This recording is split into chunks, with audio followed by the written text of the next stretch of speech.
మళ్ళీ పునర్నిర్మించడం కోసం తన ప్రాణాన్ని పెట్టి మన కోసం ఇవన్నీ ఆయన భరించి మనం విమోచించి తిరిగి మనల్ని కట్టారండి.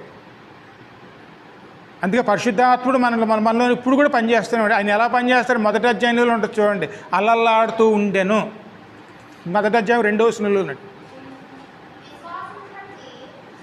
అమ్మా ఆదికాండం మొదటి అధ్యాయం 2వ వచనంలో ఉన్నాం.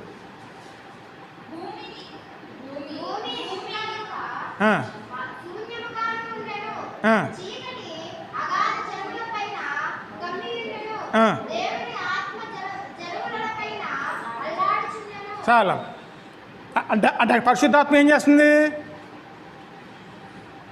ఆ రోజే పని చేస్తుంది.